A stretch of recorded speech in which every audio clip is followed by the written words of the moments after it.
Everyone, welcome back to my channel. काफ़ी दिनों से व्यस्तता के चक्कर में वीडियो नहीं आ पा रही थी। हम दोबारा से उसको कंटिन्यू करते हैं। जैसा कि हम BNSS यानी कि भारतीय नागरिक सुरक्षा संहिता, जिसने CRPC को अभी 1 जुलाई के बाद प्रतिस्थापित करेगी पूरे देश में, तो उसमें जो डेफिनेशन क्लॉज हम पढ़ रहे थे, डेफिनेशन क्लॉज में बहुत महत्वपूर्ण परिभाषा आपके है। कौन सी परिभाषा है? वह है परिवाद यानी कंप्लेंट। देखिए, इसको हम डिस्कस करने से पहले दो तरीके से हमारे यहाँ, जब भी समाज में, सोसाइटी में कोई भी अगर ऑफेंस कमिट होता है तो हमारा जो क्रिमिनल जस्टिस सिस्टम है वो इस तरीके से, दो तरीके से काम करता है।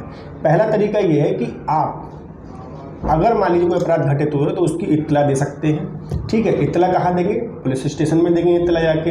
अब उसमें दो कैटेगरी है कि अगर कॉग्निजेबल ऑफेंस कमिट किया गया है तो हम जैसे पढ़ते थे 154 पुरानी CRPC में, FIR जिसको आप कहते हैं, या अगर मान लीजिए नॉन कॉग्निजेबल ऑफेंस कमिट हो तो 155 में आप उसकी इत्तला दे सकते थे। ये प्रोसीजर एक है। इसके पश्चात फिर पुलिस ऑफिसर उस संबंधित इंफॉर्मेशन के अकॉर्डिंग्स में अगर उसको लगता है कि ऐसा अपराध किया गया है तो फिर इसके बाद वो फर्दर इन्वेस्टिगेशन करता है और अंत में उसकी जो इन्वेस्टिगेशन के बाद वो ये तय करता है कि अपराध किया गया है तो चार्जशीट फाइल करता है 173 के अकॉर्डिंग पुरानी CRPC में। और अगर उसको लगता है कि ऐसा अपराध नहीं किया गया तो उसी में ही पुलिस रिपोर्ट के अंदर वो कहता है कि ये अंतिम रिपोर्ट है, ऐसा अपराध संबंधित व्यक्ति के द्वारा नहीं किया गया। एक प्रक्रिया तो ये है। दूसरी प्रक्रिया एक और आती है आपके, वो है कंप्लेंट।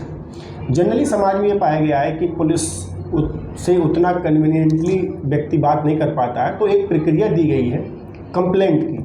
तो कंप्लेंट की जो प्रक्रिया है वह है आपके पुरानी CRPC के अकॉर्डिंग चैप्टर नंबर 15 में धारा 200 से लेकर 203 तक बताई गई है इन सेक्शंस में। उसकी जो परिभाषा है, आज हम उस परिभाषा पर गौर करेंगे। जो पुरानी CRPC की परिभाषा है धारा 2D में, ये सेक्शंस जो बता रहा हूँ ये आप उसको नोट डाउन भी कर लें और आपके पास होंगे भी बेयर एक्ट में। तो धारा 2, क्योंकि प्री में जो क्वेश्चंस बनते हैं वो इसी हिसाब से बनते हैं कि भाई किस सेक्शंस में किस में इसको परिभाषित किया गया है, उसकी परिभाषा आखिर क्या है। तो धारा 2D में पुरानी CRPC के अकॉर्डेंस में और भारतीय नागरिक सुरक्षा संहिता की धारा 2H में, अब जो है वो धारा 2H है जो पुरानी CRPC में इन्वेस्टिगेशन की परिभाषा थी, वहाँ पर अब कंप्लेंट की परिभाषा है धारा 2H में, जो ये कहती है, अगर आप परिभाषा पे गौर करेंगे तो ये कहती है कि अगर कंप्लेंट से यानी कि परिवाद से इस संहिता के अधीन यानी कि इस संहिता के अंतर्गत मजिस्ट्रेट द्वारा कार्रवाई किए जाने की दृष्टि से उससे कोई कथन कहते हैं कि किसी व्यक्ति ने अपराध किया है, चाहे वो ज्ञात हो या अज्ञात हो, परंतु उसके अंदर पुलिस रिपोर्ट नहीं आती है। तो ये अगर इस डेफिनेशन को आप सही से हम इसको ब्रेक डाउन करें तो ये समझ में आता है कि कोई व्यक्ति मजिस्ट्रेट से ये निवेदन करता है, ये कथन करता है, और वो देखिए चाहे मौखिक रूप में करे और चाहे लिखित रूप में करे, ठीक है, ओरली करे चाहे रिटन फॉर्म में करे, कि किसी भी संबंधित व्यक्ति ने अपराध कमिट किया है और वो अपराध ऐसा व्यक्ति चाहे आपके ज्ञात हो या अज्ञात हो, आप उसके खिलाफ कंप्लेंट कर सकते हैं। इसमें नीचे एक बात बहुत महत्वपूर्ण की है कि इसके अंतर्गत पुलिस रिपोर्ट नहीं आती है। पुलिस रिपोर्ट क्यों नहीं आती है? क्योंकि जो मैंने अभी आपको वीडियो की शुरुआत में बताया गया कि भाई ऐसा है कि इत्तला दी आपने, उसका पुलिस रिपोर्ट 173 में आती है।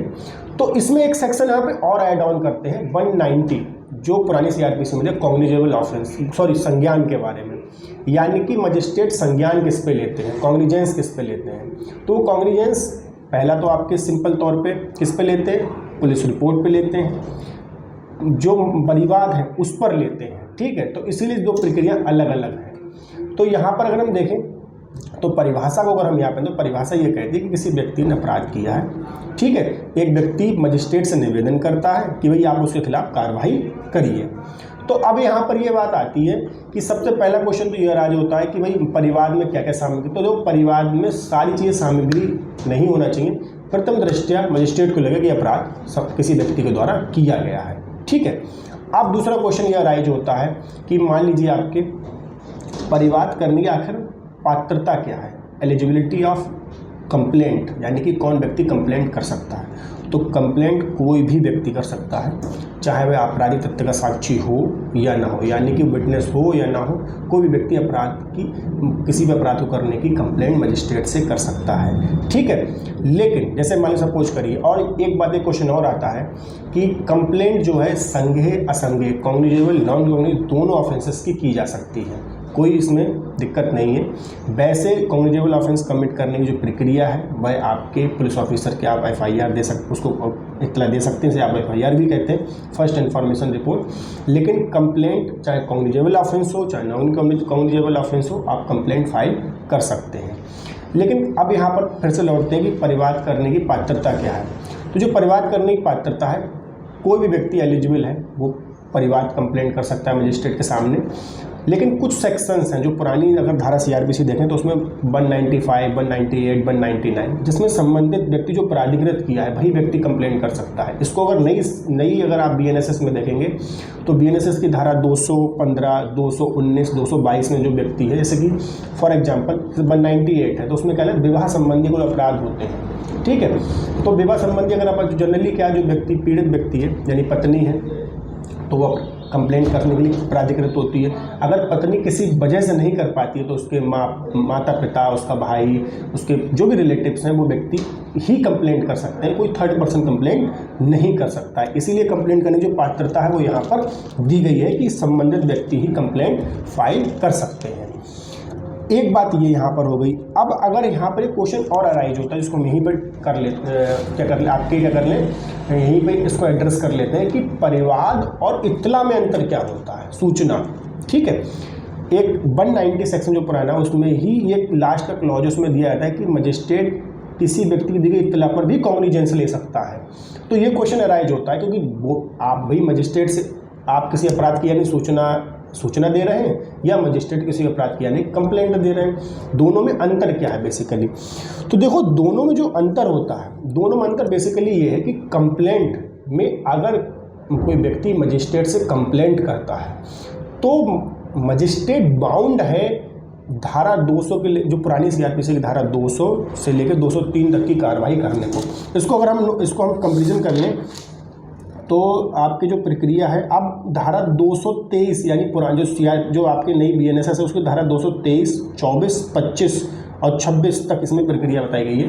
यानी धारा 223 से प्रक्रिया आरंभ है। ये अगर कोई व्यक्ति मजिस्ट्रेट से कंप्लेंट करता है तो उसे इस प्रक्रिया को फॉलो करना कंपलसरी है। यानी कि वो भाई धारा 223 जो पुरानी धारा 200 थी, धारा 223 के अनुसार भाई सब जो परिवादी होंगे, जो साक्षी होंगे, उनकी परीक्षा करेगा, देखेगा कोई अपराध हो रहा और लगता है तो फिर उसको फिर उसके बाद पश्चात क्या करेगा, आप आदेश का जारी कर सकता है उसको लगता है, ठीक है। फिर फर्दर इन्वेस्टिगेशन भी करवा सकता है धारा 202 पुरानी जो थी उसके हिसाब से, अब अगर है तो धारा 225 के अंतर्गत, ठीक है।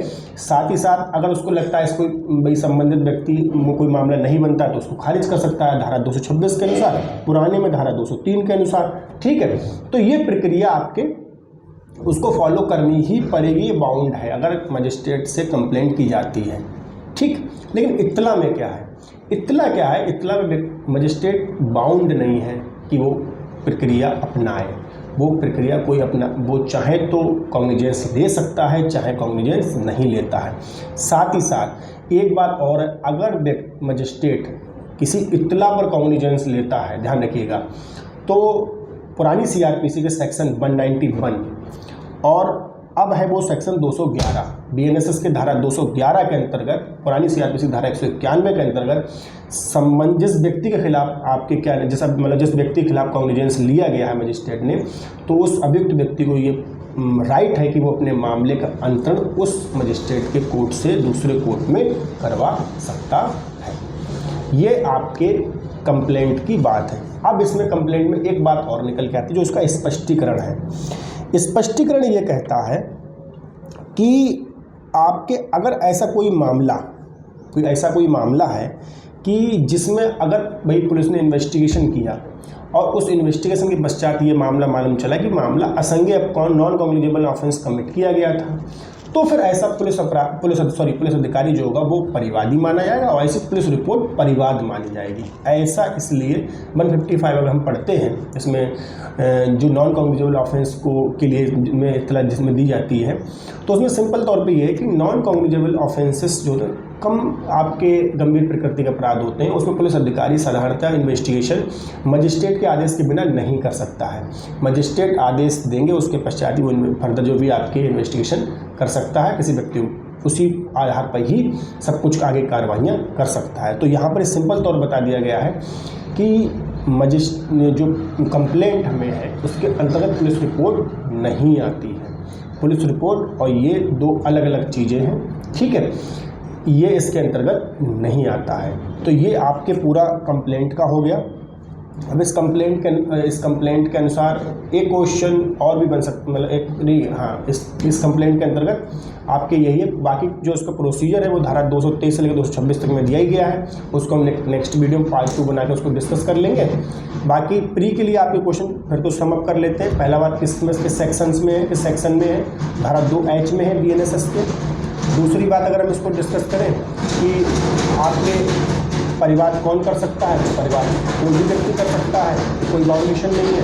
कुछ सेक्शंस हैं स्पेसिफिकली 215, 219, 222 यानी जो पुराने CRPC धारा 195, 98, 99 में दिए गए थे, उनमें संप्राधिकृत व्यक्ति ही कंप्लेंट कर सकता है और अदर थर्ड पर्सन कंप्लेंट नहीं कर सकता है। ये भी आवश्यक नहीं है कि परिवार में सब कुछ सामग्री शामिल कर दी जाए, यानी कि सारी इंफॉर्मेशन परिवार में ही दे दी जाए।